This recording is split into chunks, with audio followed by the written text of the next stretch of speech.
திருப்பாவை பாசுரம் 26. மாலே மணிவண்ணா மார்கழி நீராடுவான். மாலே, மால் அப்படிங்கிறதுக்கு மயக்கம் என்று ஒரு அர்த்தம் இருக்கு. ஆண்டாள் ஒரு ஆழ்வார். அதனால இங்க மயக்கம் அப்படிங்கிற பொருளுக்கு பதிலாக இறைவன் எல்லோரையுமே தன்னோட ஒரு மாயைக்குள் ஆழ்த்தி இருக்கிறான் என்று பொருள் கொள்ள வேண்டும். இந்த பாசுரத்துல மணிவண்ணா அப்படின்னு இறைவனை ஒப்பு உயர்வற்ற நம்ம மதிப்பிட்டு சொல்ல முடியாத அளவுக்கு ஒரு விலை உயர்ந்த மணியாக அவள் காண்கிறாள். இந்த உலகத்துல இப்படிப்பட்ட விலை மதிப்பற்ற கல்லை வைத்திருப்பவருக்கு மதிப்பும் மரியாதையும் ரொம்ப அதிகம். இல்லை என்று சொல்லிக் கொண்டு வருவோர்க்கு இந்த கல்லை கொண்டு உதவி செய்யலாம். தானும் பெருமை அடைந்து தானும் பெரும் பதவியை அடைந்து தன்னை நாடி வருபவர்க்கும் இதை கொடுத்து உதவி அவரையும் நல்வழிப்படுத்தலாம். இந்த மணியை வைத்திருப்பவர் எப்பவுமே மகிழ்ச்சியாகவும் சந்தோஷமாகவும் வாழ்க்கையை நடத்துவார். இப்போ இந்த மணியோட இடத்துல இறைவனை நம்ம வைத்து பார்க்கலாம். இறைவனை வைத்திருப்பவருக்கு, இறைவனை தன்னோட உள்ளத்தில் வைத்து பூஜிப்பவர்களுக்கு எப்பவுமே இந்த உலகத்துல மதிப்பும் மரியாதையும் அதிகம். காரணம், அவர்கள் இறைவனை நம்புவதால் தர்ம நெறிப்படியே எல்லாவற்றையும் செய்வார்கள். அதனால அவர்களுக்கு பெரும் பதவியும் புகழும் எல்லாமே கிடைக்கும். அதே மாதிரி இல்லை அப்படின்னா பகவானிடத்தில் நம்பிக்கை இல்லை அப்படின்னு சொல்லி வருபவர்கள் இடத்திலும் இந்த பகவானை காட்டி இந்த பகவானை துதித்து வணங்கி வழிபட்டால் என்னெல்லாம் நன்மை கிடைக்கும் அப்படிங்கறத புரிய வைத்து அவர்களையும் நல்வழிப்படுத்தலாம். இப்போ தானும் சந்தோஷமாக பிறரையும் சந்தோஷமாக வைக்கக்கூடியது இந்த இறை பக்தி. மார்கழி நீராடுவான். இந்த கலியுகத்துல பக்தி மார்க்கம் ஒன்றே இறைவனை அடைவதற்கு எளிய வழி அப்படிங்கறத உணர்த்துவதற்காகவே பூமாதேவி ஆண்டாளாக இங்க பூவுலகில் அவதரித்தாள். அத உலகத்தாருக்கு வெளிப்படுத்துவதற்காகவே பாவை நோன்பு அப்படிங்கிற பேர்ல மார்கழி மாதம் முழுவதும் இறை உணர்வையும் அந்த கடவுள் மேல் பக்தியை வைத்தால் என்னெல்லாம் நன்மைகள் கிடைக்கும் அப்படிங்கறத ஆண்டாள் இந்த 30 நாட்களில் 30 பாசுரங்களில் அருமையாக சொல்லிவிட்டு சென்றாள். மேலையார் செய்வனகள் வேண்டுவன கேட்டியேல். மேலையார்னா நம்ம முன்னோர்கள். நாங்க உங்ககிட்ட புதுசா எதுவுமே கேட்க போறதில்ல.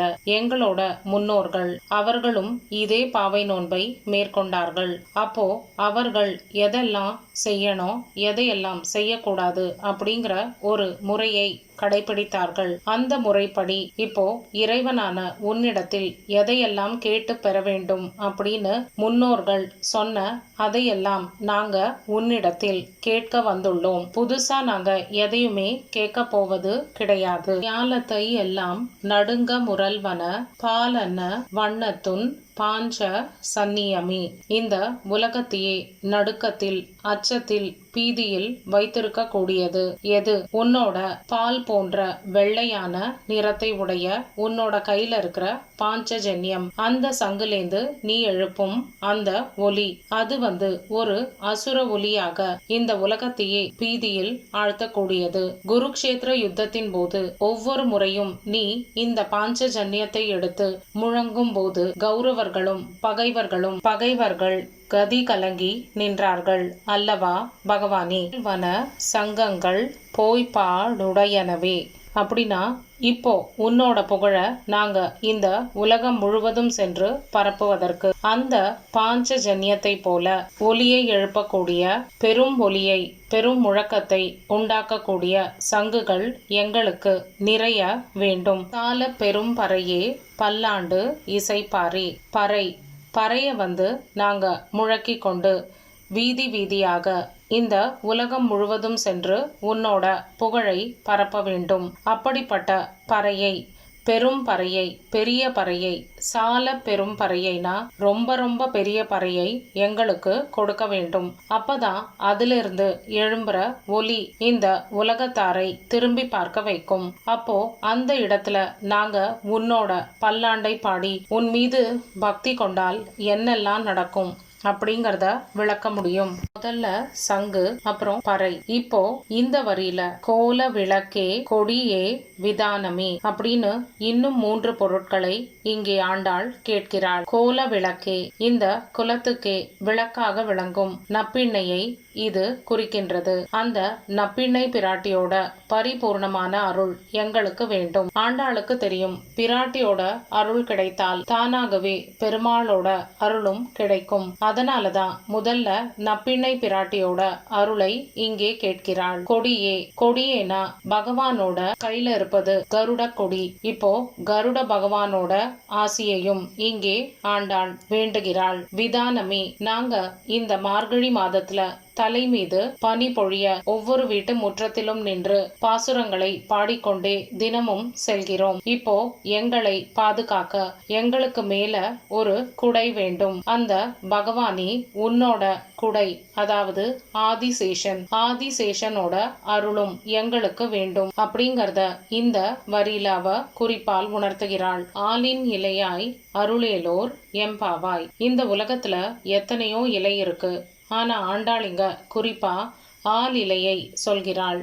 காரணம், பகவான் இந்த உலகத்துல எல்லாமே மறைந்து விட்ட பிறகு எங்குமே ஜலமயமாக காணப்படுகின்றது. அந்த சமயத்துல பகவான் மட்டுமே இந்த நீரில் மிதந்து கொண்டு இருக்கிறார். எப்படி ஒரு ஆளிலையில் குழந்தை கண்ணனாக தன்னோட காலை எடுத்து அந்த கட்டை விரலை வாயில் வைத்துக்கொண்டு அவர் காட்சி தருகின்றார். அதை நினைவு கூறும் வகையில ஆளின் இலையாய், இந்த ஆள் இலையில் பள்ளி கொண்டிருக்கும் பரந்தாமா, நீ வந்து எங்களுக்கு நாங்க கேட்ட எல்லாவற்றையும் கொடுத்து அருள் புரிய வேண்டும். அப்பதான் நாங்க சிறப்பாக இந்த பாவை நோன்பை முடிக்க முடியும் அப்படின்னு பொருள்பட இந்த பாசுரத்தை நிறைவு செய்கிறாள் ஆண்டாள். சாந்திபனி முனிவரோட ஆசிரமத்துக்கு சென்று குருகுல வாசம் செய்து ஸ்ரீகிருஷ்ணனும் பலராமனும் ஆய கலைகள் 64ஐயும் 64 தினங்களில் கற்று தேர்ச்சி அடைகிறார்கள். பகவானுக்கு குருகுலம் சென்று இதையெல்லாம் படித்தா புரிந்து கொள்ள வேண்டும் எந்த ஒரு அவசியமுமே இல்ல. ஆனா பகவான் இப்படி செய்ய காரணம், நம்ம எல்லோருமே முறையாக குருகுல பயிற்சி, அதாவது குரு இடத்தில் இருந்து எல்லாவற்றையும் முறையாக அறிந்து கொள்ள வேண்டும் அப்படிங்கறத இந்த உலகத்திற்கு எடுத்து உரைப்பதற்காக பகவான் செய்த லீலைகளில் இதுவும் ஒன்று. இப்போ குருகுல வாசம் நிறைவுறும் நேரம். அப்போ குருவிடத்தில் தட்சிணையாக என்ன வேண்டும் அப்படின்னு ஸ்ரீகிருஷ்ணர் கேட்க, குரு வந்து இறந்து போன தன்னோட மகனை மீட்டு கொடுக்கும்படி வேண்டுகிறார். இப்போ ஸ்ரீகிருஷ்ணரும் பலராமனும் பாஞ்சஜனன் அப்படிங்கிற அசுரன், அவன்தான் இந்த குழந்தையை விழுங்கி விட்டதாக எல்லோரும் சொல்ல அவனிடத்தில் போய் கேட்கிறார்கள். ஆனா அவன் சொல்கிறான், இப்போ அந்த குழந்தை என்னிடத்தில் இல்லை, யமலோகத்திற்கு சென்று விட்டது அப்படின்னு. உடனே கிருஷ்ணனும் பலராமனும் யமலோகத்தை நோக்கி பயணத்தை தொடர்கிறார்கள். யமன் வந்து இவர்களை கண்ட அந்த நொடியிலேயே வந்திருப்பது சாக்ஷாத் ஸ்ரீஹரி அப்படிங்கறத உணர்ந்து கொண்டு உடனே அந்த குழந்தையை பகவானிடத்தில் திருப்பிக் கொடுக்கிறான்.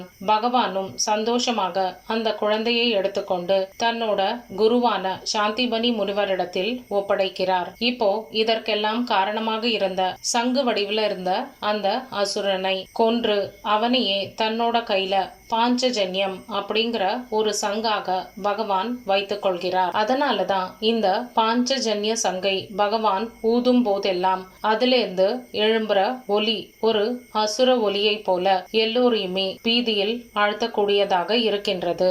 அறிவியல் ரீதியாக இந்த பாஞ்சஜன்ய சங்கு எப்படி உருவாகிறது அப்படிங்கறத பார்க்கலாம். 1000 சிப்பிகள் இது சேர்ந்தா ஒரு இடம்பொறி சங்கு கிடைக்கும்.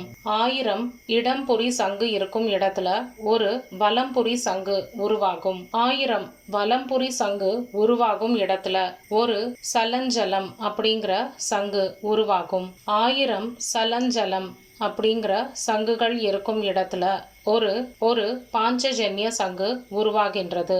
மாலே மணிவண்ணா மார்கழி நீராடுவான், மேலையார் செய்வனகள் வேண்டுவன கேட்டியேல், ஞாலத்தையெல்லாம் நடுங்க முரல்வன பாலன வண்ணத்துன் பாஞ்சாசல வன்னியமே போல்வன சங்கங்கள் போய் பாடுடையனவே